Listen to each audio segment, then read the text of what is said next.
Hoy, 28 de mayo, se celebra el Día Internacional de la Acción por la Salud de las Mujeres.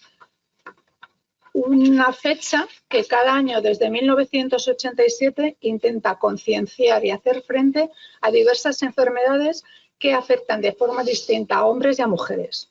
La Organización Mundial de la Salud asegura que el género por sí solo es una inequidad y este se puede unir a otros factores como la edad, la etnia o aspectos culturales, sociales y económicos, incrementando esta inequidad y proponiendo aún más esta perspectiva por género y sexo que hoy queremos exponer. Buenas tardes, mi nombre es Raquel Varas, soy la responsable del área de campañas sanitarias del Consejo General y es para mí un placer tener a todos ustedes escuchándonos en este webinar que va a durar aproximadamente 1 hora y media contando con todas las preguntas que quieran hacernos al chat. Estoy aquí acompañada, aunque no se ven las cámaras, por Laboratorios Organon, a quien damos las gracias por estar colaborando en este intenso y extenso y exhaustiva campaña sanitaria con el que estamos llevándolo a cabo. El webinar se llama exactamente igual que la campaña sanitaria, la farmacia por la salud de la mujer, cuidando de ti, cuidando de todas. Y es un verdadero placer además contar con un elenco de 4 profesionales como tengo a mi alrededor y que voy a pasar inmediatamente a presentar. A mi derecha tengo a Pilar Carrasco, farmacéutica, directora del Grupo de Investigación en Epidemiología del Medicamento en Madrid. Clotilde Vázquez, médico jefe corporativo de endocrinología y nutrición de la Fundación Jiménez Díaz, 4 hospitales en Madrid. Elena Monge, farmacéutica comunitaria en León, en un pueblecito con 900 habitantes, la más joven de todo este elenco, que también hay que decirlo, y que después de hacer un máster en dirección de empresa y marketing digital, se ha incluido y se ha llenado en la vía de la divulgación sanitaria y está ahí muy potente. Y por último, que no menos importante, porque es la que más años lleva trabajando en este aspecto, Carmen Quintanilla, parlamentaria de la Asamblea del Consejo de Europa, presidenta de la Confederación de Federaciones y Asociaciones de Familias y Mujeres del Mundo Rural, AFAMER. Muchas gracias a todas, bienvenidas. A ti. Y estoy segura que vamos a cumplir con las expectativas que todos los asistentes han puesto en este webinar. Perdón, Antonio, no puedo pasar las diapositivas. Bueno, a diferencia de otros webinares, este va a tener, como estáis viendo, un aspecto de mesa redonda con preguntas-respuestas, aunque en principio lo que vamos a hacer es contextualizar este webinar que, como os he dicho, forma parte de una campaña sanitaria muy importante que se lanzó en enero de este año. Esta campaña, que podéis todos ver en la web de farmacéuticos.com, contiene, entre otros materiales, una guía para farmacéuticos que hemos elaborado en función del ciclo vital de la mujer y de aquellas enfermedades que, o bien por su prevalencia, o bien por su diferente sintomatología, o bien como respuesta a un tratamiento de forma diferente a los hombres, son relevantes. Es una guía que intenta ser muy sencilla porque su lectura no es la habitual de un protocolo de actuación para la farmacia, sino que contiene toda la evidencia científica que hay hasta el momento relacionados con estas enfermedades que, aunque parecen muy habituales y son de consulta muy frecuente en la farmacia, realmente tienen una sintomatología distinta a los hombres. En esta primera edición, porque vamos a hacer 4 ediciones, en esta primera edición hay 4 problemas de salud muy prevalentes, como son la osteoporosis, como es la salud mental, como es las enfermedades de riesgo cardiovascular y las enfermedades del tracto respiratorio en los distintos momentos del ciclo de la vida de la mujer. Además, preparamos un material infográfico tanto para farmacéuticos como para pacientes y hay que decir que verdaderamente es muy interesante la gran acogida que está teniendo y el número de descargas de este material que se están produciendo. Muchas gracias a todos aquellos que estáis participando en esta campaña. Y a continuación también tenemos un canal de YouTube específico para esta campaña, en el que ya hemos alojado 5 de los 12 videoconsejos que se irán alojando a lo largo del año que dura esta campaña sanitaria. Además, hicimos en noviembre del año pasado una encuesta de opinión a farmacéuticos comunitarios en la que participaron tanto farmacéuticos rurales como farmacéuticos de urbanos, semiurbanos o de costa, en el que intentábamos conocer no solamente la caracterización de estas farmacias y farmacéuticos, sino la opinión que ellos tenían sobre aspectos muy concretos, como eran cuáles eran las principales temáticas que las personas que acuden a la farmacia suelen preguntar qué necesidades tenían, si ellos conocían o no las diferencias biológicas que afectan de una manera diferente sobre la farmacocinética y farmacodinámica de los medicamentos entre hombres y mujeres, si prestaban una atención integral y asistencial diferente a hombres y a mujeres y qué necesitaban, qué recursos iban a necesitar. Pues fijaros, como respuesta a todas estas preguntas, Antonio,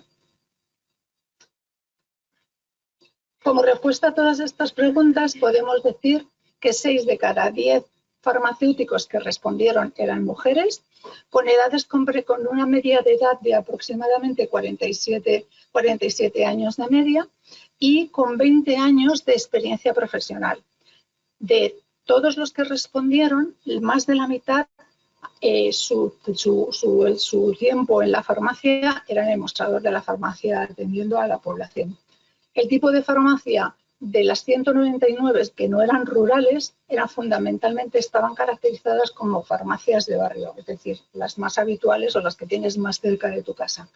Y atendían una media aproximada de más de 2.500 pacientes al mes. En relación con el perfil de usuarios que acudían a las farmacias, como no puede ser de otra manera y como aquí se demuestra, mayoritariamente 6 de cada 10 pacientes o clientes que acuden a las farmacias eran mujeres. Todas ellas en edades comprendidas en la franja etaria de entre 50 y 70 años.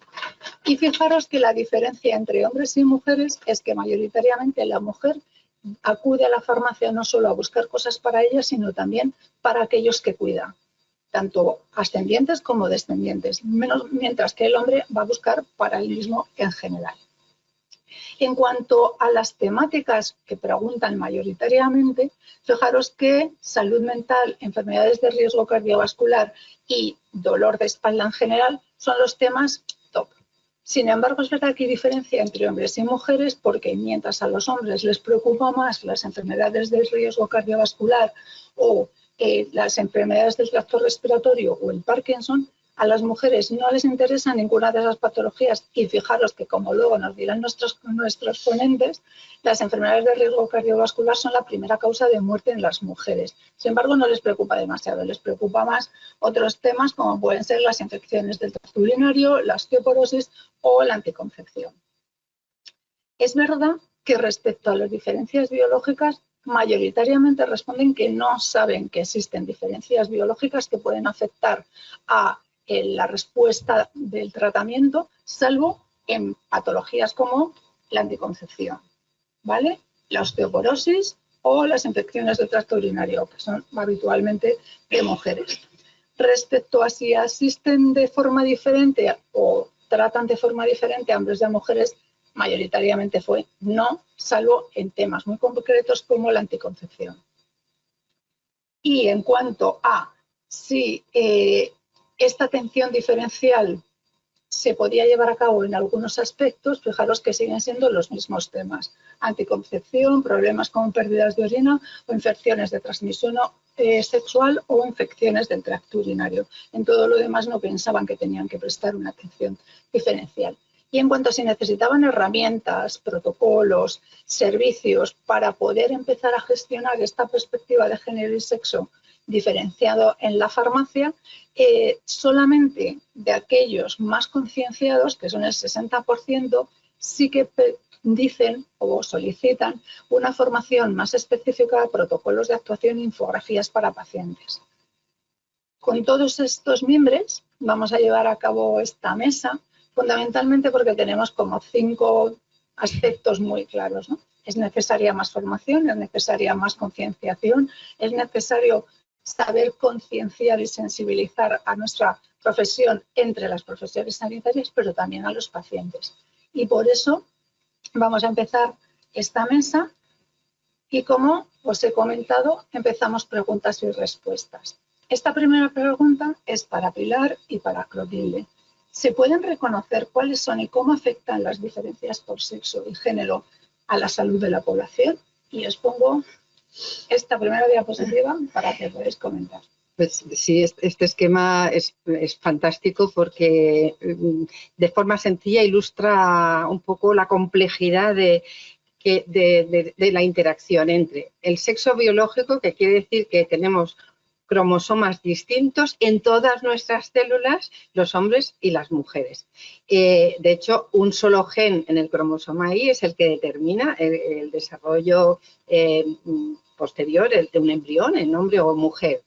Y eso naturalmente determina una respuesta biológica distinta ante cualquier acontecimiento y, a su vez, esa distinta fisiología por la biología sexual es muy modulada por todos los determinantes ambientales, que son complejísimos porque son los mismos que afectan a los hombres, más todo lo peculiar de la mujer y todo el rol de género y toda la carga de género y todos los roles culturales, etcétera, etcétera, etcétera. Con lo cual, claro que se podrían reconocer. Ahora, en la actualidad, desgraciadamente, no se reconocen. Nos falta muchísimo conocimiento siquiera de que debemos lanzar otra mirada.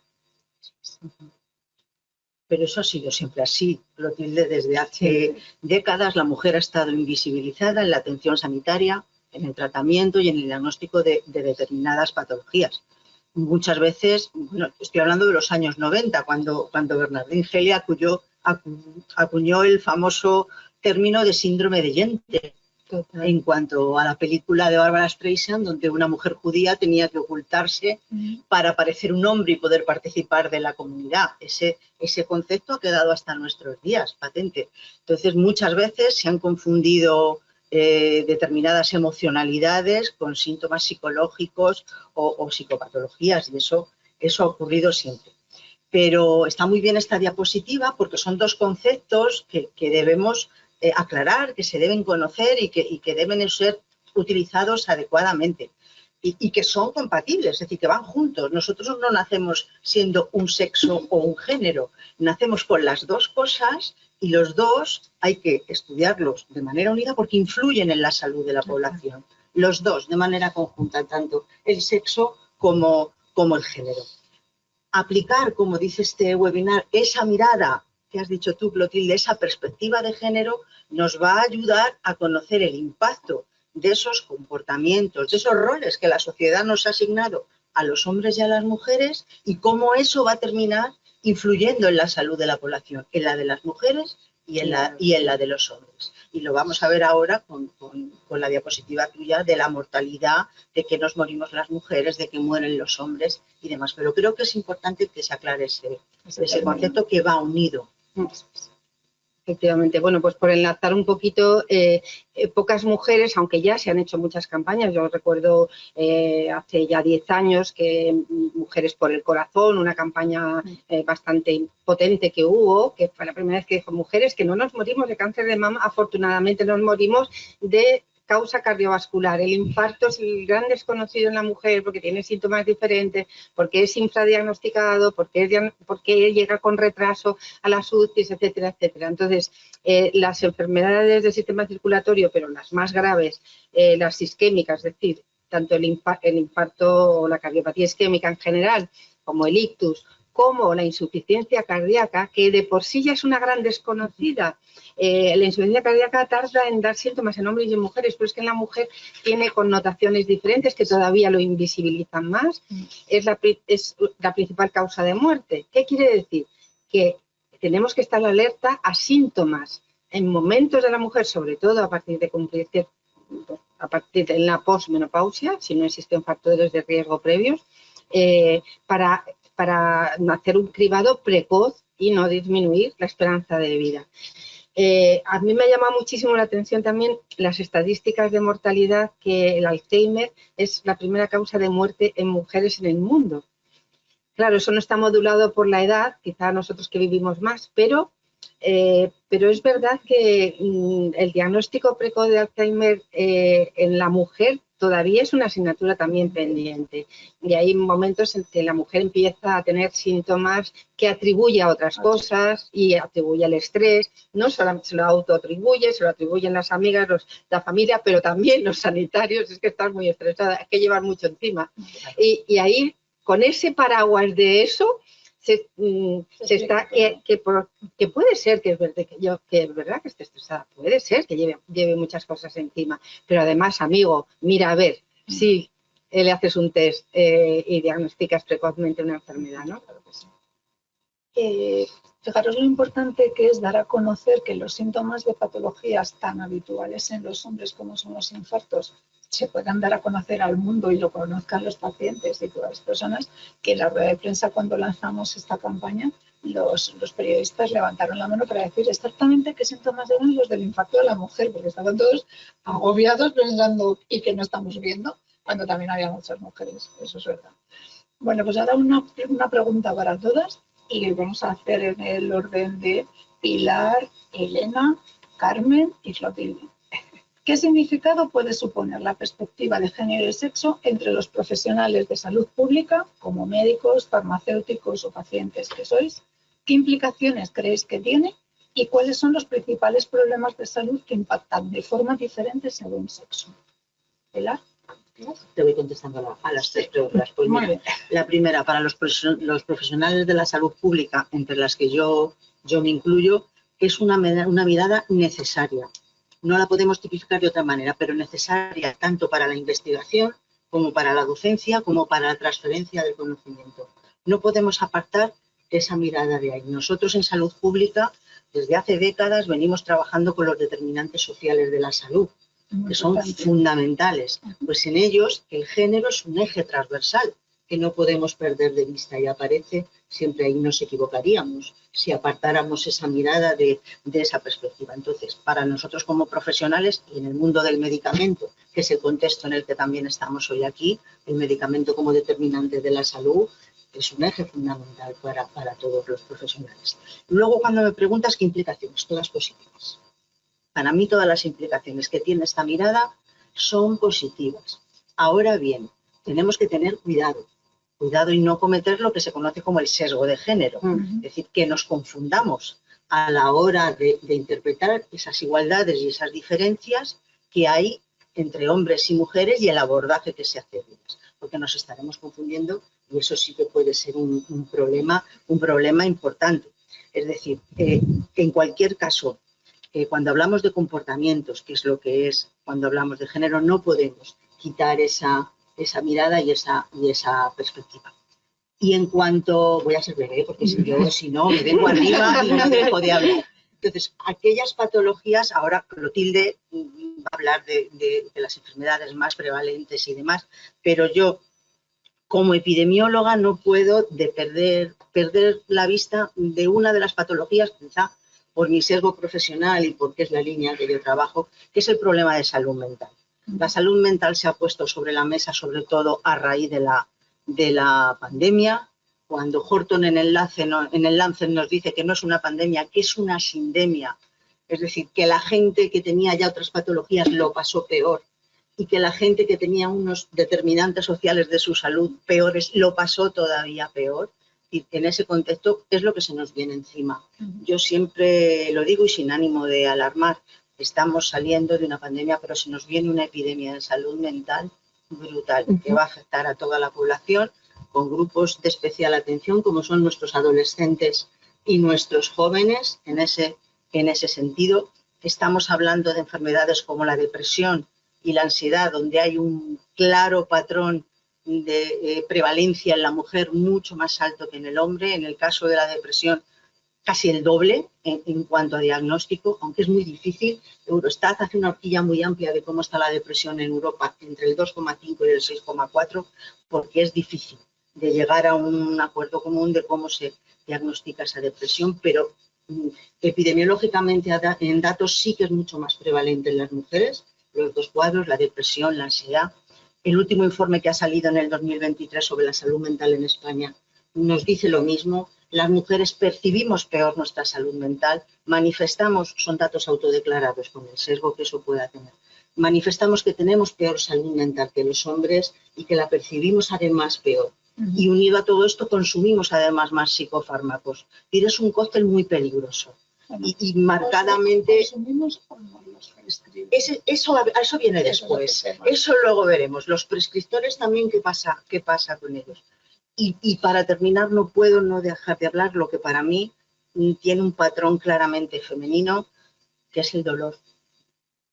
El dolor tiene cara de mujer. La prevalencia del dolor es mucho mayor en las mujeres que en los hombres. Mujeres en un rango de edad a partir de los 40 años, importante, con otras variables epidemiológicas asociadas a ese contexto. ¿De acuerdo? Luego, si tenemos tiempo y nos sobra, os comentaré algunos datos de un estudio de COVID persistente interesantísimo en ese sentido. Y dentro de la salud mental es un suicidio que lo hemos tratado en la guía, hay cosas muy importantes. Muy importantes. Elena. Bueno, voy a estrenarme, venga.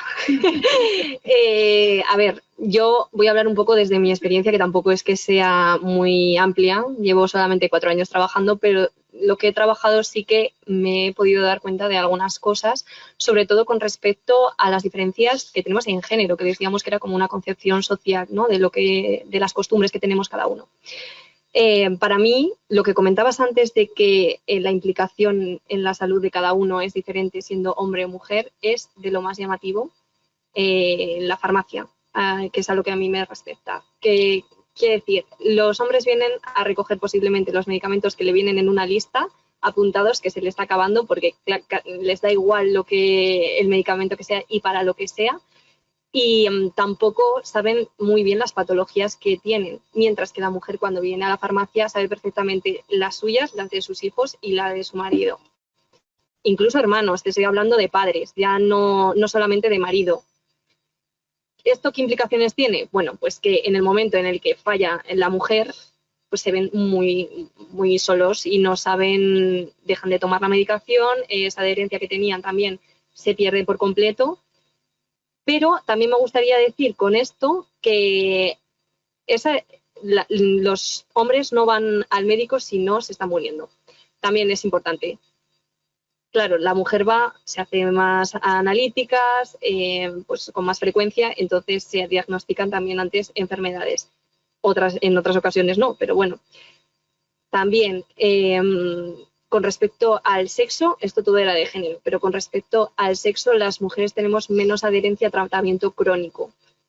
Porque el hombre, con lo que decíamos, casi le dan, como a mi padre, las pastillas en la mano y hace cóctel, le da igual lo que se está tomando. Y la mujer, en el momento en el que tiene sintomatología relacionada con alguno de los fármacos, deja de tomarlo. Esto pasa, por ejemplo, con algunos fármacos para el colesterol o la hipertensión. Directamente pues lo dejan de tomar y ya está. No acuden al médico en la mayoría de los casos. Y los principales problemas de salud, bueno, pues yo de lo que más me he fijado es la migraña. Para mí la migraña es un problema importante que no estamos teniendo, bueno, tenemos en cuenta la farmacia, pero tampoco, si no te das cuenta de que las mujeres tenemos más problemas de duración, de tratamiento, que también hay más prevalencia y que es más fuerte el dolor, yo creo, pues eso, si alguien no te lo dice no te das cuenta. Y la migraña y en el asma también pasa. Los asmáticos en niños es más frecuente en el hombre y luego están mal diagnosticadas las mujeres porque salen más mayor, más adulta. Entonces, bueno, pues buenas tardes, queridas colegas y queridas ponentes de esta mesa. Quiero, en primer lugar, como no podía ser de otra manera, dar las gracias a Raquel Varas y por supuesto, al Consejo General de Colegios Farmacéuticos de España y también pues, a Organon por habernos dado la oportunidad de hablar sobre la salud de las mujeres, ¿no? Y a mí, bueno, vosotros sois científicas, yo vengo de otro ámbito y bueno, os escucho con mucha atención, pero yo la realidad es que es necesario actuar de una manera diferenciada en el diagnóstico entre hombres y mujeres. ¿Por qué? Porque ya la cuarta conferencia mundial de las mujeres en Pekín, cuando estuvimos presentes, y yo tuve la oportunidad de estar presente, estableció una línea de actuación para el compromiso de todos los gobiernos del mundo de actuar en la salud de las mujeres. Bueno, indiscutiblemente, si vamos a África o vamos a Asia, no existe ni siquiera el diagnóstico. Pero estamos en Europa, en un continente donde afortunadamente no se vulneran los derechos humanos y donde hoy podemos poner en la agenda política y social qué tenemos que hacer para hacer un buen diagnóstico en la salud de las mujeres y cómo se actúa desde la sanidad pública, porque al final esto tiene que venir unido a las leyes que se han aprobado en el Parlamento español, como la Ley 2/2003, en el año 2003, donde hicimos un mandato a todos los gobiernos y también al propio gobierno de España para que se estableciera el estudio de género en cualquier ley que se aprobara. Y eso significaba, por una parte, establecer la transversalidad, pero por otra parte, el cumplimiento del artículo 9 de la Constitución española, donde hace un mandato claro a todos los poderes públicos para vigilar y velar por la igualdad de oportunidades y para que no haya ningún tipo de discriminación. Una vez dicho esto, es verdad que hoy hay protocolos en muchas actuaciones, en muchas entidades. Por ejemplo, el Pacto de Estado puso en valor el protocolo sanitario para diagnosticar y para actuar ante la violencia que sufren las mujeres en un momento determinado cuando van a urgencias en cualquier centro de salud. Pero, sin embargo, no existe ningún protocolo para saber cómo el médico, el especialista, tiene que diagnosticar. Entonces, por una parte, las mujeres son las verdaderas cuidadoras en todo el mundo. Son las que cuidan a sus hijos, son las que cuidan a los dependientes, son las que cuidan a sus mayores y además son las que en muchas ocasiones están cuidando sin darse cuenta que están sufriendo un problema psicológico o un problema psíquico y nadie las cuida. Y cuando van al médico, van a por las recetas o a por los medicamentos del que cuidan, pero no siquiera se preocupan. Y cuando van al médico, vuelvo a repetir, en ese centro de salud, que en muchas ocasiones ya no tenemos los médicos de atención primaria, que hay que también decirlo, pues el médico le dice, bueno, si es que es lo que vosotros decíais anteriormente, si estás sobrecargada, es imposible, tienes mucha carga sobre ti, no te preocupes, tómate estas pastillas, y en muchas ocasiones les dan ansiolíticos que los toman sin saber lo que están tomando. Por lo tanto, yo creo que es fundamental hacer un protocolo de actuación entre las diferencias de género y de sexo entre un hombre y una mujer. ¿Por qué? Porque es verdad, es decir, si una mujer tiene un infarto, pues el 15% se rehabilita con frente al 68% de los hombres, con lo cual ahí tenemos un déficit. Si una mujer sufre fibromialgia, bueno, yo ya en eso he trabajado con mis mujeres rurales, donde desgraciadamente tienen problemas mentales, estos nervios y ya la sensibilidad química múltiple, que tuve la oportunidad y el honor de que fuera reconocida como enfermedad por una iniciativa legislativa que presenté en el Congreso de los Diputados y que este año se cumplen 10 años, pues ya afortunadamente le he abierto una puerta a esas mayoritariamente mujeres, también hombres, pero mayoritariamente mujeres ante la sensibilidad química múltiple. Y también, bueno, pues enfermedades crónicas, también el propio autismo, ¿no? Y el TDAH. Las niñas reaccionan y ya, si vamos al mundo rural, bueno,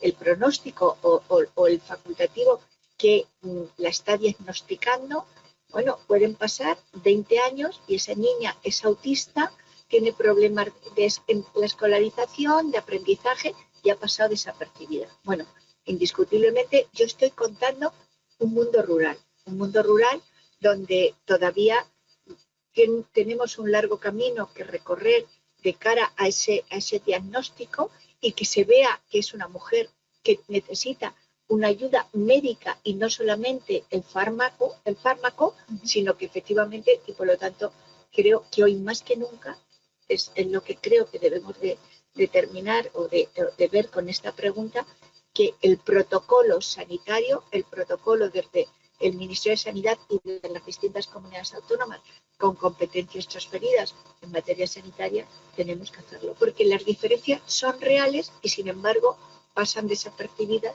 en el momento de poder diagnosticar. No sé si con esto os he contestado a la pregunta, pero desde luego eso... Has elevado a otro tipo de mundo, que es verdad que al final parece que el mundo rural se queda perdido, pero es muy importante. ¿Se entiende? Bueno, pues yo diría que esta distinta perspectiva es una auténtica revolución todavía pendiente, verdad que hemos dado pasos, pero es una revolución y es de justicia. Esto ya hace mucho tiempo que lo es, pero sigue siéndolo porque bueno, hay que restablecer un poco las cosas y proporcionar a la mujer las mismas oportunidades de diagnóstico y de tratamiento que tiene el hombre. El hombre, efectivamente, en algunas cosas tiene más peligro que la mujer en cuanto a que se minimiza y lo que hemos dicho, ¿no? Pero yo creo que es mucho más frecuente que toda la patología que más afecta a la mujer, aunque no sea patología mortal, sea mal diagnosticada y maltratada, de manera que es esa verdad, ¿no?, de que la mujer vivimos más, pero funcionalmente con bastante menos calidad, ¿no? Quizá por falta de un abordaje correcto en su momento, ¿no? Y yo creo que las enfermedades en la mujer recorren la vida también un poquito de la mano de la vida de las hormonas gonadales, ¿no? Porque, bueno, desde la pubertad la mía empieza a tener mucha más prevalencia de trastornos de la conducta alimentaria. Esa es a la vez la influencia del sexo biológico, pero también del género y de la presión sobre la delgadez, la apariencia. Luego, obviamente, toda la patología relacionada con el embarazo y la mayor prevalencia de, bueno, pues de enfermedades tiroideas y diabéticas en el embarazo, las preeclampsias, etcétera. Y, bueno, a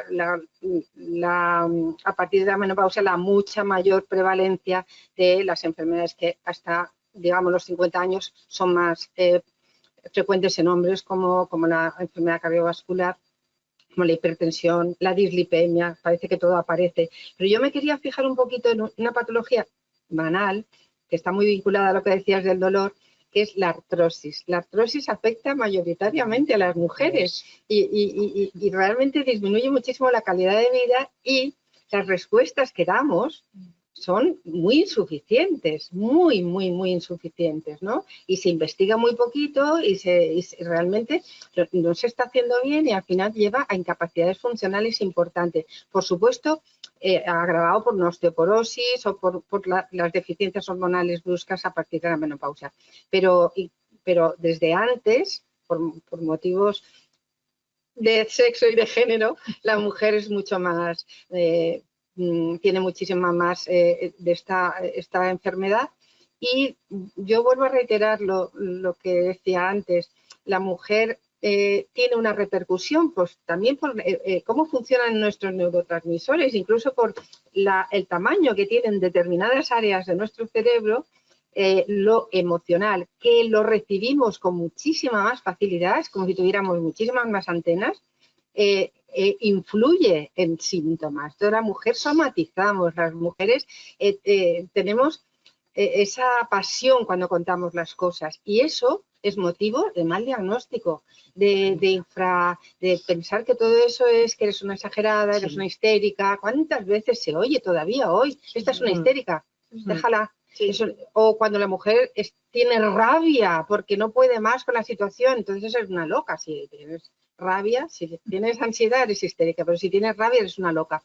Bueno, es verdad que a veces esa impregnación emocional, cuando la oye el familiar, el sanitario, tal, te pone un poco nervioso. No sabemos mover, nos falta conocimiento, nos falta información para deslindar y ver, quitar el grano de la paja para poder atender correctamente a esa persona, ¿no? Y el silencio, las enfermedades del silencio. Hay enfermedades en las mujeres que no existen y que no se cuentan. Si hay incontinencia urinaria, no se cuenta. Llevas una compresa y no lo cuentas porque tienes miedo a que se rían de ti, al rechazo. Por lo tanto, y eso en el mundo rural está mucho más acrecentado. Y luego otra enfermedad también es el prolapso vaginal. Es decir, bueno, ahora se ha puesto de moda hacer ejercicios pélvicos, pero ¿cuántas mujeres no pueden hacer ese ejercicio pélvico porque el servicio público, el servicio privado está lejos del mundo rural? Por lo tanto, ese silencio en esas enfermedades en algunos momentos crean problemas psicológicos y por eso es tan importante el protocolo, no solamente en enfermedades crónicas, en la artrosis, la artritis, ¿no? O la propia osteoporosis, ¿no? Que bueno, degenera en esas enfermedades y que muchas de ellas están ligadas a la menopausia. Bueno, pues es que durante muchos siglos hemos sido el sexo débil, ¿no? Entonces, bueno, sin embargo, en ese debate de la salud de las mujeres también tenemos que poner en valor que del sexo débil nada, que somos el sexo fuerte y que la menopausia no es una enfermedad y que tampoco la menstruación es una enfermedad como nos querían ver hace 3 años, ¿no? ¿Sabes? Que es que recuerdo que cuando empezabas con la menstruación con 11 o 12 años, no te lavabas la cabeza, ¿no? De eso es que hay que recordarlo, ¿no? Y ha pasado la historia, pero que en algún momento como consecuencia de las bajas, ¿no? Y de bajas por la menstruación, bueno, pues también ahí nos llevan de nuevo a la debilidad. Es que yo creo que por eso hay que actuar en los convenios internacionales, por eso hay que actuar en las conferencias, para que los gobiernos tomen medidas en los protocolos y las actuaciones en materia de salud de las mujeres, ¿no? Entonces, Clotilde, estoy totalmente de acuerdo contigo porque es que es algo Estamos de acuerdo en que hay mucho por hacer todavía, pero vamos sensibilizando y concienciando. Sí, bueno, y sobre todo que esto es importantísimo, claro. esta reunión entre nosotras. ¿Crees que es importante trasladar a otros agentes sanitarios y a la población cómo incide esta perspectiva de género y sexo en la salud de la población, en sus tratamientos o en su estilo de vida? Pues sí, creo que no es que sea importante, es que es vital que se traslade. Hemos avanzado mucho en tratar de explicar por qué esta perspectiva es importante. Hemos conseguido que todos los datos de investigación, estamos consiguiendo, todavía no, se den siempre desagregados por sexo. Yo recuerdo al principio de la pandemia, cuando se daban los datos de COVID, no se daban desagregados por sexo. No sabíamos a cuántas mujeres nos hospitalizaban, a cuántas no, cuántas éramos las que estábamos más graves, las que íbamos a UCI. Eso se va avanzando. Hay toda una línea en Europa que aboga por introducir esta perspectiva en cualquier investigación que se realice al respecto, porque si no lo estaremos haciendo mal. Lo comentábamos antes, los prescriptores, los sanitarios, estamos interpretando como emocionalidad muchas veces lo que son síntomas físicos y además los tratamos esa emocionalidad de las mujeres con determinados medicamentos como son los psicofármacos. Y eso es una cuestión pendiente porque aparte pues, de las propias características metabólicas, hormonales, biológicas, la sociedad nos ha asignado unos roles de género a hombres y a mujeres que llevan asociados unos estilos de vida por el rol que tenemos asociado. Y eso genera, por tener asociado ese estilo de vida, un riesgo diferencial para determinadas patologías. ¿De acuerdo? Y ahí yo aprovecho y le pregunto a Carmen que si ella cree que es adecuada o se necesita esa atención especializada diferenciada. Sí, totalmente de acuerdo contigo. Y sobre todo necesitamos estadísticas que marquen la diferencia y datos desagregados por género, ¿no? Porque, bueno, yo lo llevo pidiendo en un ámbito que para mí es fundamental, la lucha contra la violencia que sufren las mujeres. No es lo mismo una mujer que sufre violencia en el medio urbano que una mujer que sufre violencia en el medio rural.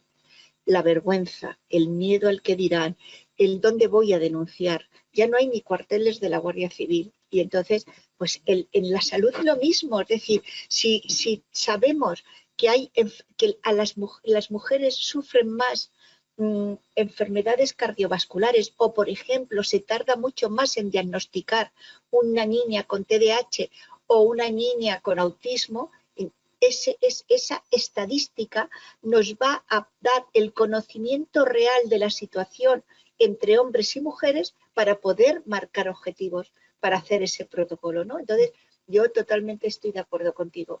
Eso hay que hacerlo y sobre todo, ya te digo, el Pacto de Estado, y hablo de violencia contra las mujeres porque de las 10 asesinadas en lo que va de año, 5 de ellas eran del medio rural. ¿Y quién había prestado asistencia a esas mujeres? Nadie. Y en todo caso, quien le presta atención para darle la pastilla porque le duele la cabeza es el farmacéutico, porque es el único servicio público de salud que existe en el medio rural y que está las 24 horas del día. Entonces, es que es tan importante el protocolo, es tan importante la estadística de establecer datos de diferenciación entre hombres y mujeres, que nos lleva indiscutiblemente a poder conseguir los objetivos. Y en este contexto, Carmen, ¿tú cómo ves el flujo asistencial? ¿Y qué opciones de mejoras cree que se puede hacer para todo este abordaje que nosotras estamos poniendo hoy aquí sobre la mesa? Bueno, en primer lugar, yo creo que lo que hay que hacer es tener buenos servicios de atención primaria, que no los tenemos. Es que el medio rural no tiene médicos. Y algunas veces, si tiene médico, cuando se da de baja o se va de vacaciones, no hay sustituto. Y si ya hablamos del pediatra, no existe. Y la deficiencia o la falta de psiquiatras es una realidad en España. Por otra parte, yo desde mi punto de vista, ¿cómo podemos hacer que ese médico tenga una mirada a lo rural o esa médica tenga una mirada a lo rural? Pues estableciendo una mejor situación de su profesión. Es decir, quiero decir, si se va a ir a vivir al medio rural, tiene un incentivo en su salario superior al que vive en el medio urbano, porque la deficiencia de él a nivel de servicios públicos es muy grande. Eso por una parte. Por otra parte, en su día estaban las casas de los maestros y las casas de los médicos. Qué importante fueron para luchar contra la despoblación. Hoy no existen esas casas. Por lo tanto, también es una manera de darle esa oportunidad a ese joven médico o médica de irse a atención primaria o a médico de familia. También, bueno, pues yo lo he planteado. ¿Cómo podemos hacerlo? Que paguen menos impuestos. La declaración de la renta de un médico rural no puede ser la declaración de la renta de un médico en el centro de salud de Orcasitas. Bueno, te digo Orcasitas como te digo Fuencarral o te digo en Ciudad Real, ¿no? Entonces, bueno, yo creo que esas deficiencias pueden cubrirse así para que hoy no tengamos 3.000 plazas sin cubrir de atención primaria. Clotilde, No sé si os he contestado. Sí, perfectamente, Carmen. Clotilde, desde el punto de vista médico, ¿tú crees que se está poniendo ya en práctica la perspectiva de género y sexo en las consultas? Yo creo que no, sinceramente no. Quiero empezar subrayando y apoyando todo lo que ha dicho Carmen, porque verdaderamente es así. Porque si no tenemos profesionales no podemos pedirles que aumenten sus conocimientos, que cambiemos las actitudes, los prejuicios. Hoy día se está luchando mucho contra los sesgos, en alguna de raza, en obesidad, por ejemplo. Se está haciendo una labor muy importante para no prejuzgar a la persona que padece esa enfermedad, etcétera, etcétera. Pero sobre la mujer existen todavía actitudes y prejuicios y falta de conocimiento. Entonces, estamos lejos y hay mucho que hacer, mucho. Cosa que yo no creo que sea difícil de conseguir, es que no nos hemos puesto a ello.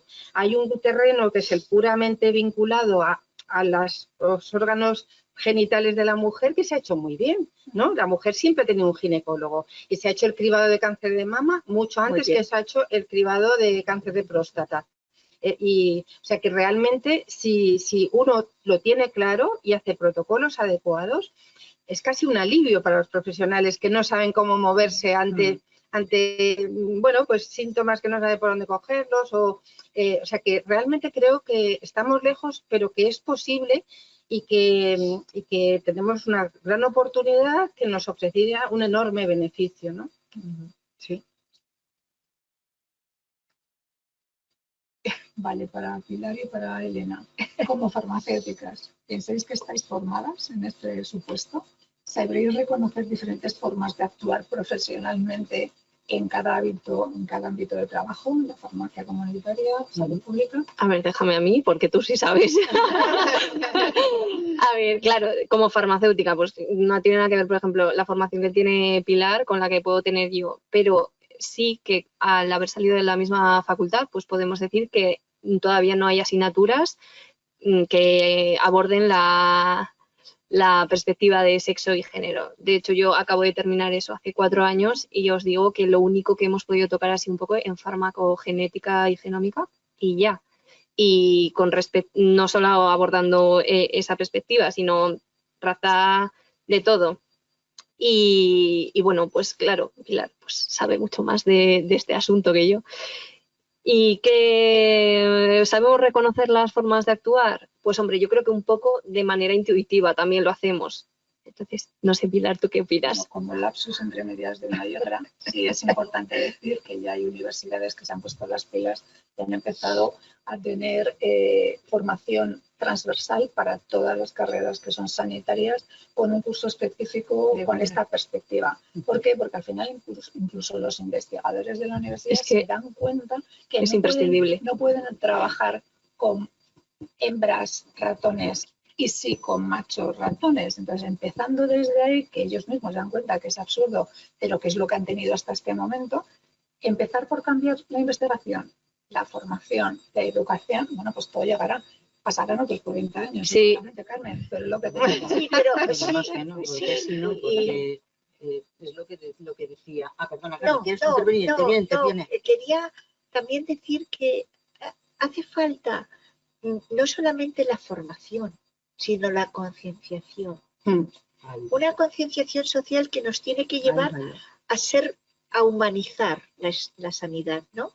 A ver a ese ser humano, hombre o mujer, de la realidad social que viven, porque muchas veces también como consecuencia de que el propio médico tiene muy poco tiempo para la atención personal de ese enfermo, pues desgraciadamente hace un diagnóstico demasiado rápido y eso también hay que cambiarlo. Y hay que cambiarlo para poder establecer la perspectiva de igualdad, para poder establecer la perspectiva de género, para poder establecer cómo puedo tratar a esa mujer que viene continuamente cada mes a decir que le duele la cabeza y que tiene unos dolores de cabeza espantosos y que al diagnosticar ese médico se da cuenta que no tiene nada y que detrás de ella puede haber, pues que es una cuidadora que está ya fuera de contexto, desbordada, que es una mujer que sufre violencia todos los días y que la oculta, o que puede ser una mujer desempleada como consecuencia de que el desempleo afecta más a mujeres que a hombres. Es decir, la perspectiva, es decir, ¿por qué he querido intervenir? Perdóname, Raquel. ¿Por qué? Porque en muchas ocasiones, en estos momentos tendríamos que hablar de mucho del concepto del protocolo y de la diferenciación también desde la perspectiva de cómo estamos actuando en la igualdad. En la igualdad real de oportunidades, no en la que somos todos iguales y la falta de respeto y de buena educación nos está llevando a un machismo feroz que también está invadiendo a los jóvenes mejor formados que nunca, médicos y médicas, eso hay que contrarrestarlo. Y hay que contrarrestarlo desde las propias facultades, pero también desde la propia concienciación social que tiene que romper, ¿no? Entonces, quería decirlo y perdonarme, pero es que es fundamental para poder abordar luego lo que queremos llevar a la realidad del profesional. Porque si no... Esto forma parte de la concienciación que queremos llevar a los sanitarios y a la población en general. Y estoy totalmente de acuerdo con lo que está comentando Carmen. Esto hay que incorporarlo en el proceso de enseñanza y aprendizaje en todas las facultades. de las ciencias de la salud, que es las que nos tocan más de cerca, pero en todas, como algo transversal, como una disciplina transversal, porque el conocimiento que hay hasta el momento viene de generaciones anteriores y eso hay que cambiarlo y hay que romper barreras porque cuesta. Y nuestros estudiantes tienen que entender ese comportamiento diferencial que tenemos hombres y mujeres frente a la enfermedad, frente al consumo de medicamentos, la automedicación, cosas más cercanas a nosotros, y que ellos lo vean como parte de su itinerario formativo. Nosotros tenemos mucha culpa. Y yo, como vengo de la universidad, asumo mi responsabilidad en ese proceso formativo. Tenemos muchísima culpa porque cuesta, y cuesta, pero es igual, hay que intentarlo. Y hay que a nuestros estudiantes hacerles ver eso así, esa mirada. Ellos van a trabajar con personas. Como digo yo, tenéis la profesión más hermosa del mundo, trabajáis con personas, es la que tiene la mayor responsabilidad. Eso sí que estáis mejor formados, las generaciones más jóvenes, pero nos queda mucho por hacer. Y la culpa es de los que venimos de atrás, que en ese momento no supimos abordar esto, que lo veíamos que sí nos entusiasmaba a muchos, pero no era una pauta general. No a todo el mundo le entusiasmaba. Y lo que dice Carmen, esa responsabilidad y no quedarte en la academia, en la facultad. No, hay que salir. Exacto. Y hay que devolver a la sociedad todo esto que la sociedad invierte en ti y contarles que trabajamos esto y que lo trabajamos desde la ciencia, desde la evidencia científica, desde la responsabilidad. Y desde la humanización. Y desde la humanización. Exacto. Ahora las facultades humanistas que están... Y desde la igualdad, ¿no? Nosotros nos hemos erigido como una facultad hipocrática, allí, precisamente, sí, la facultad de ciencias de la salud, pero para poner en valor eso, que puede decir, pero bueno, si ya se da por hecho que sí, ¿no? Pues no, hay que decirlo. Y esa mirada sí que habéis avanzado mucho, estudiantes más jóvenes, pero queda mucho por hacer y hay responsabilidades nuestras. En este sentido, sobre todo para docentes, farmacéuticos, médicos, ¿qué oportunidades, beneficios y barreras veis para poner en marcha esta asistencia con otra perspectiva? Bueno, quizá un poco a riesgo de repetirme, yo creo que las oportunidades son todas y fijándonos en algunos ejemplos de éxito como lo que he citado anteriormente, en la perspectiva el cuidado, digamos, ese médico de cabecera que la mujer ha tenido, que ha sido el ginecólogo, que ha estado más o menos cuidando de la mujer y eso está bien protocolizado y nos ha salvado de muertes por cáncer de mama, de centenares, de miles de muertes por un diagnóstico precoz, ¿no? Pero hay mucha barrera porque los cambios conceptuales, las aperturas de mente cuesta mucho más que aprenderse una cosa, ¿no? Pero bueno, aquí está el reto, este webinar es un ejemplo de empezar a concienciar en qué es necesaria una nueva mirada que es verdad que aboque en protocolos diferenciales, es decir, ya no podemos admitir, y es un hecho a día de hoy, que casi el 100% de las guías clínicas y las recomendaciones, yo puedo hablar de mi especialidad, no tienen diferenciación de género ni de sexo, ¿no? Y hay que empezar por cambiar eso. Y además, no caer en, yo creo, el error que se ha cometido al protocolizar mucho en la actuación sanitaria, que por un lado nos ha traído más homogeneidad, nos ha traído un poquito, pero ha traído también rigidez. Entonces, muchas personas ahora creen que si no aplican el protocolo tal cual, están haciendo algo mal, cuando el protocolo es un inicio de hoja de ruta que debe ser modulado por la respuesta que el paciente te da, que ahí consiste parte de ese trato igual, digamos, humanitario también. No puedes decir, vale, pero te he prescrito eso, ¿no te va bien? Pues, como decía el chiste aquel, pues te vas a casa y repites la enfermedad, ¿no? Porque a mí, o sea, te sales de... No, pero sí que necesitamos ya partir de guías basadas en la evidencia que cuenten con la evidencia que tenemos actualmente de la diferencial presentación de las enfermedades, de las respuestas, etcétera. Y luego, además, aprovechar para, digamos, introducir esa mirada también más femenina de aquí no hay rigidez, aquí tiene que haber variabilidad y sensibilidad, como un poco nos caracteriza, para, en función de la respuesta, variar nuestra hoja de ruta.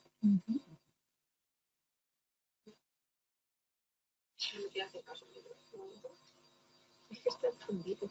Sí, Ahora, perdón. Bueno, yo creo que nosotros desde la farmacia, yo hablaré de un punto de vista del fármaco más bien, tenemos oportunidades y beneficios en poder hacer tratamientos muy personalizados. Si hubiera esta perspectiva dentro de unos años, a ver si se puede conseguir, porque de esa manera disminuirían también los efectos secundarios de los fármacos, también aumentaría la eficacia, por supuesto, y los pacientes estarían mucho más satisfechos, por lo tanto, aumentaría la adherencia al tratamiento crónico. Y barreras, que también nos lo pregunta. Bueno, pues lo que decías de los ensayos clínicos y preclínicos con los animales creo que es imprescindible. Evidentemente es mucho más costoso y difícil hacer un ensayo en hembra porque tenemos cambios hormonales, no solo cada ciclo menstrual, sino cada ciclo de vida, o sea, va cambiando las hormonas. Y claro, eso para los investigadores supondría mucho más esfuerzo. ¿Qué pasa? Que luego, como eso va a los humanos y utilizamos las mismas dosis, pues es un problema bastante fuerte. Otro de las barreras que sigue habiendo, sesgo de género con los profesionales. Ya no estamos hablando de con los pacientes, sino el propio médico farmacéutico puede pensar que esto es una tontería y que estamos haciendo el tonto en este día de hoy. Entonces, yo para mí es una de las barreras más importantes. Yo por completar y cerrar totalmente de acuerdo con lo que ha dicho Elena, pues cuesta incluso en los estudiantes integrar esta mirada y esta perspectiva. Nosotros lo tratamos en la asignatura de salud pública.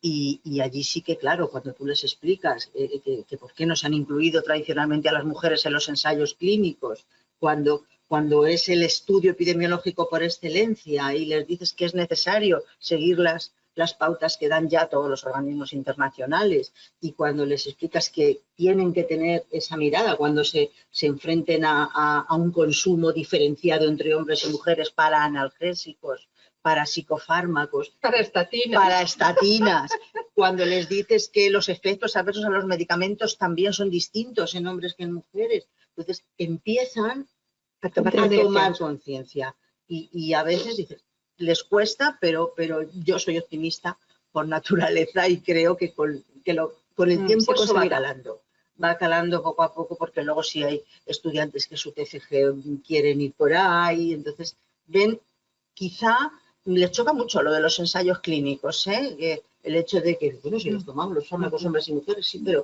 pero ha habido momentos en los que no se nos ha incluido y todavía queda mucho por hacer.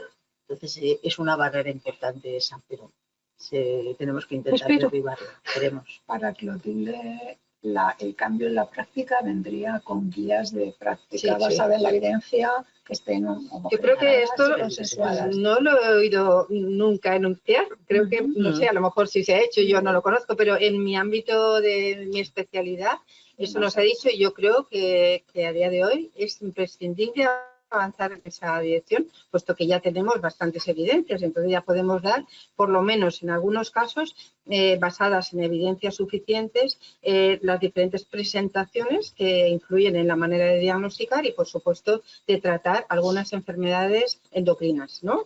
Como la diabetes, como la hipercolesterolemia, la enfermedad cardiovascular, y las enfermedades tiroideas, etcétera, etcétera, ¿no? ¿Y Elena? ¿Cómo crees que se podría aplicar? Yo creo que lo más importante que tenemos los farmacéuticos comunitarios es que escuchamos. Entonces, como nos cuentan la sintomatología de cada uno de los géneros, hay que hacer un poco conciencia de las diferencias que tenemos y cuando venga otro paciente con lo mismo que nos ha contado una mujer o un hombre, pues ya derivar directamente al médico especialista. Yo creo que es lo más importante, escuchar al paciente lo que nos está diciendo, porque nosotros desde la farmacia tenemos más tiempo que desde la consulta del médico. Para mí eso. Sí, la cercanía. Yo creo que tú puedes decirnos aquí mucho esta importancia que tenemos las farmacias Sí, en el medio rural. sí, sois vitales. Bueno, yo creo que sí, la verdad. Yo os pongo de ejemplo, Claro, ¿no? Porque es que es el único servicio público sanitario. Entonces, el trabajo que hacéis de ayuda a esa persona que llega y que a lo mejor simplemente tiene una colitis, ¿no?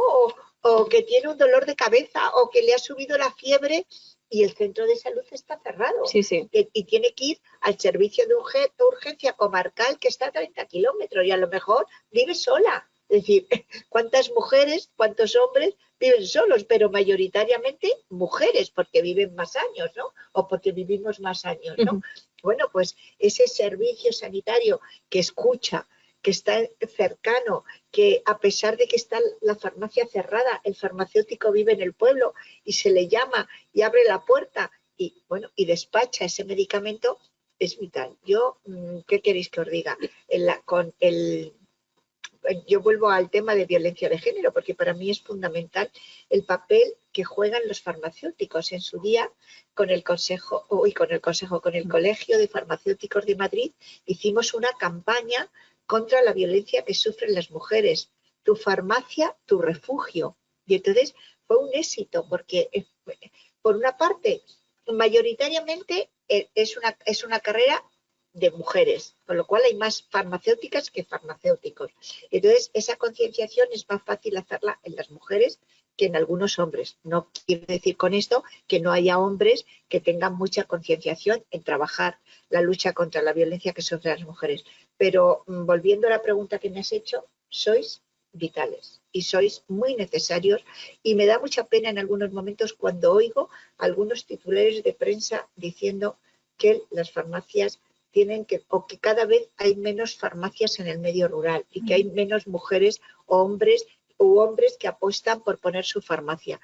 Tenemos que volver a lo que he dicho anteriormente, poner en marcha políticas económicas, fiscales y sociales donde un farmacéutico o una farmacéutica diga: yo sí me quiero ir a vivir al mundo rural. Porque además, y con esto termino, Raquel, cuando esa mujer o ese hombre va al medio rural y pone en marcha su proyecto de farmacia, ese pueblo empieza a tener más posibilidad de tener servicios públicos, porque se crea familia, porque se demandan servicios públicos y porque de esa manera estamos luchando contra la despoblación y estamos luchando por esa España vaciada, que yo me niego a hablar de la España vaciada porque es la España donante, la que alimenta a la sociedad española, la que mantiene la biodiversidad, la que mantiene el patrimonio histórico y artístico.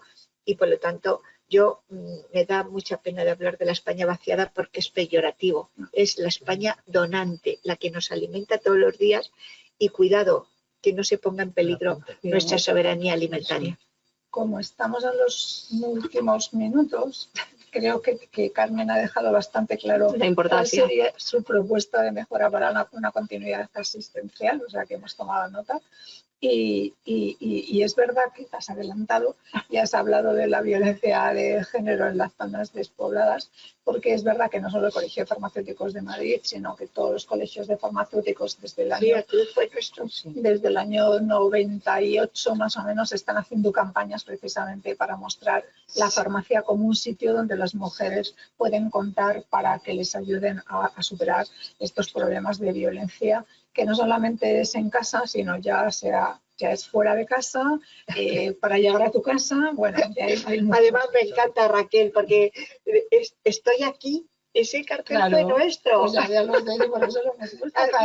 Gracias, porque fue muy importante, ¿eh? Claro que sí. Todos han sido muy importantes. Porque las farmacéuticas, yo es que los admiro. Bueno, tengo muchas familias farmacéuticas, pero fíjate que somos un 72% de mujeres farmacéuticas colegiadas, así que imagínate. Sí. Pues antes de dar paso a preguntas, ¿vale? Y por cerrar un poco la reunión, ¿cómo querríais que fuera el sistema sanitario en términos de personalización de la asistencia en base a esta perspectiva, a esta mirada que estamos diciendo? Vamos a echar una carta a los Reyes Magos. ¿Se puede soñar? Se puede soñar, por Vale. eso mismo que soñar. Pues mira, a mí me gustaría, desde la universalidad de nuestro sistema sanitario, el Sistema Nacional de Salud, que es un lujo y una perla a la que hay que cuidar, me gustaría que potenciáramos ese carácter interdisciplinar, porque todos compartimos el mismo objetivo y habilidades, estrategias, perspectivas que podamos tener todos, ponerlas a trabajar en ese objetivo común. En ese sentido, como parte del sistema sanitario, los farmacéuticos tenemos un papel muy importante. Los farmacéuticos, desde la salud pública, trabajamos una de las estrategias más importantes, que es la promoción de la salud. El farmacéutico como agente promotor de salud es fundamental, porque es quien conoce su entorno, es quien conoce las necesidades y el que puede identificar los activos de salud de esa población.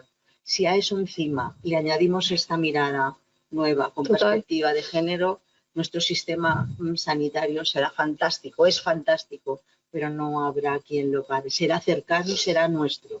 Y todos los ciudadanos del país lo sentiremos como nuestro. Y creo que eso... Como hay que soñar, Raquel. Por supuesto. Alto. Está para soñar. Sí.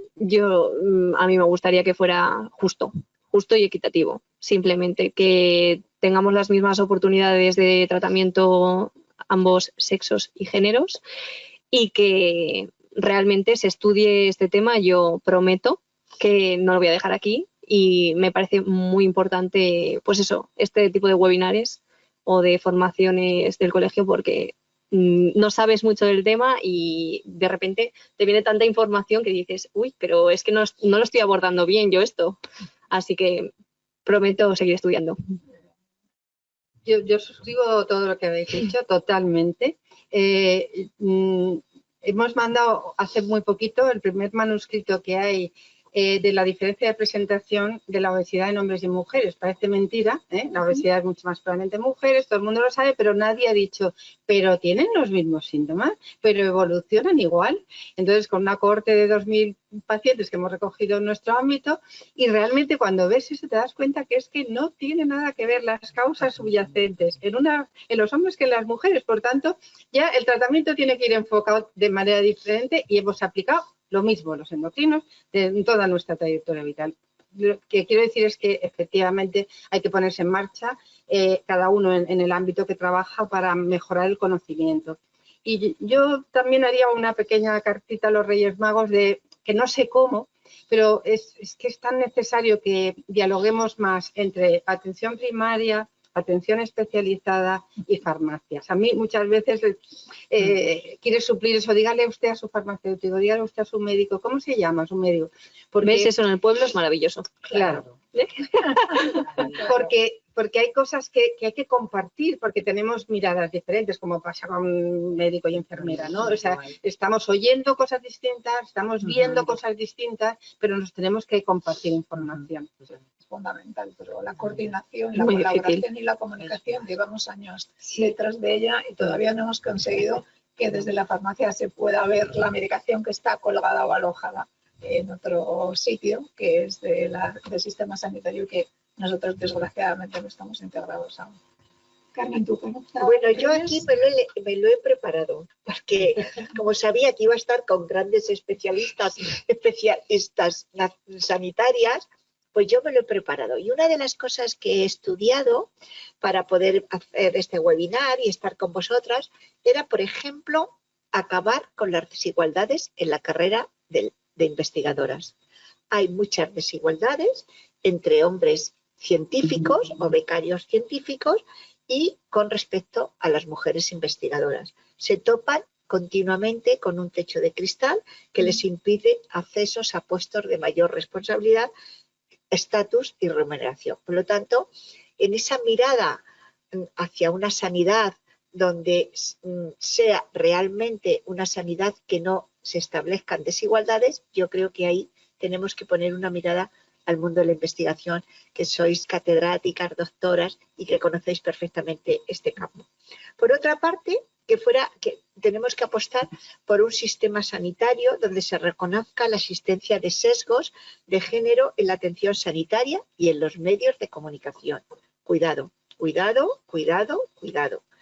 Un sistema sanitario donde los profesionales tengan fuentes de información necesarias y las estrategias de análisis desde la perspectiva de género se corrijan en las desigualdades de la atención sanitaria y haya más investigaciones para corregir las perspectivas de género que no las hay.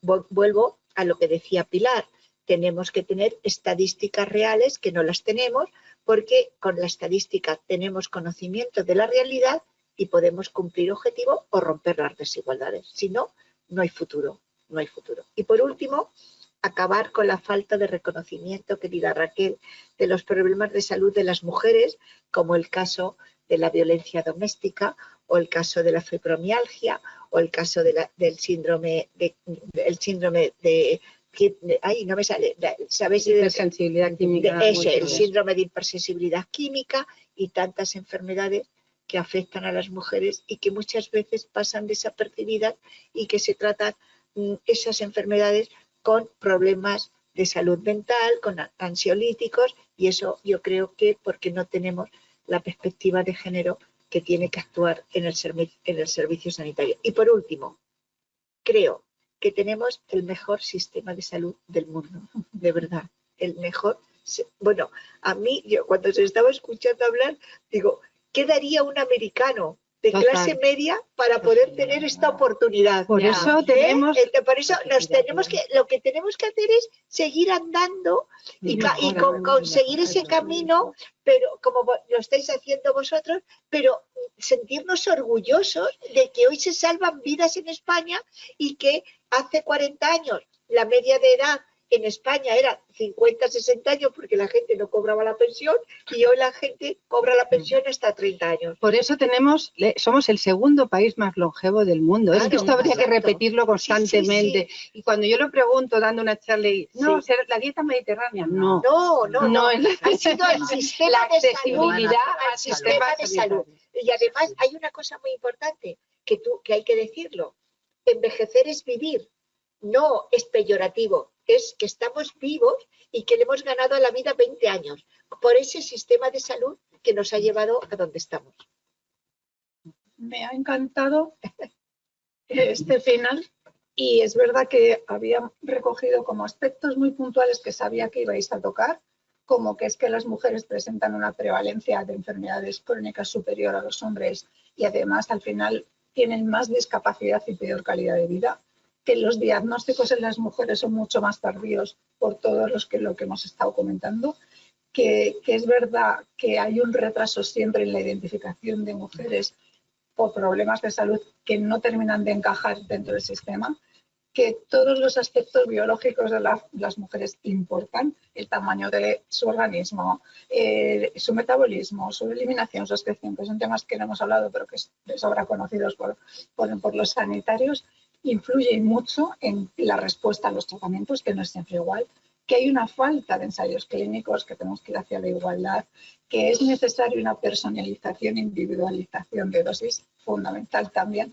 y que sobre todo tenemos que seguir insistiendo mucho desde todos los ámbitos que los medicamentos y los tratamientos son seguros y efectivos siempre que se tomen en las dosis justas y adecuadas al peso de las personas. Tenemos una pregunta que es que me gustaría leer, que dice: apoyo para las farmacéuticas del medio rural. Que somos muchos y muchas y estamos solas y abandonadas. Tal cual. Bueno, lo hemos dicho, yo lo he dicho. Muy bien. Yo además totalmente apoyo a todas las farmacéuticas del medio rural y el gran trabajo que hacen y sobre todo su cercanía, su amabilidad y su gran profesionalidad. Yo creo que hay que valorarlo muchísimo y yo estoy orgullosa de ser española y de tener las oficinas de farmacia que tenemos en el medio rural. Pues sí, que Elena, felicidades. Ay, muchas gracias. Bueno, pues este webinar, una vez más, creemos que ha cumplido el objetivo, que es empezar un pasito más a concienciar y a sensibilizar que esta mirada tiene que seguir avanzando, Muchas gracias a todas por estar aquí, me ha encantado. Gracias a Han sido vosotros. muy buenas, nos Gracias hemos a saltado como la vosotros, mitad de un las placer. preguntas, pero Bueno, porque lo hemos tenido Ha sido un placer, ha sido un placer, nos lo hemos Sí, pasado muy bien. Y, nada, y además estoy feliz de estar aquí.